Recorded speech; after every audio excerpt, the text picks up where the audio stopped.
करत असताना साधवाने ज्या पद्धतीने साधवाने त्या राजाकडून व्रत समजावून घेतले आणि मनाचे निश्चय करून त्याची लीलावती नावाची पत्नी आणि साधवानी या दोघांनी उभयताने नमस्कार करून ज्या पद्धतीने भगवंताच्या कृपेने त्यांना कलावती नावाची कन्या प्राप्त झाली आणि कलावती नावाची कन्या प्राप्त झाल्यानंतर त्यांनी यथोचित जे नमस्कार केलं होतं ते नमस्कार करण्यास विसरले. इकडे साधवानाची मुलगी जशी मोठी होत गेली, मुलीचं कन्यादान करून गेलं. जावायला बरोबर घेऊ लागला, व्यापार करू लागला, व्यवसाय करू लागला. सगळं काही सत्यनारायणाच्या कथेने भगवंताच्या आशीर्वादाने प्राप्त झालं.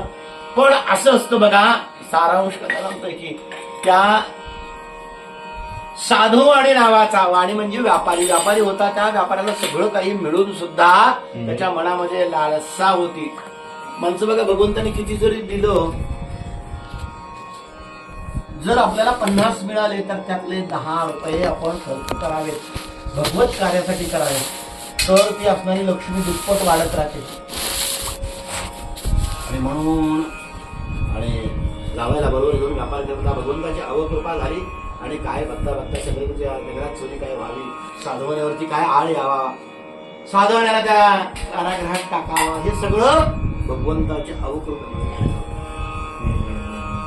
आणि साधवाला वाटलं की मी जी काही घरी काही सोनं नाणं पैसा अडका जे काही जमा करून ठेवलंय हे माझं शाश्वत आहे, पण भगवंताच्या पुढे काही चालू शकत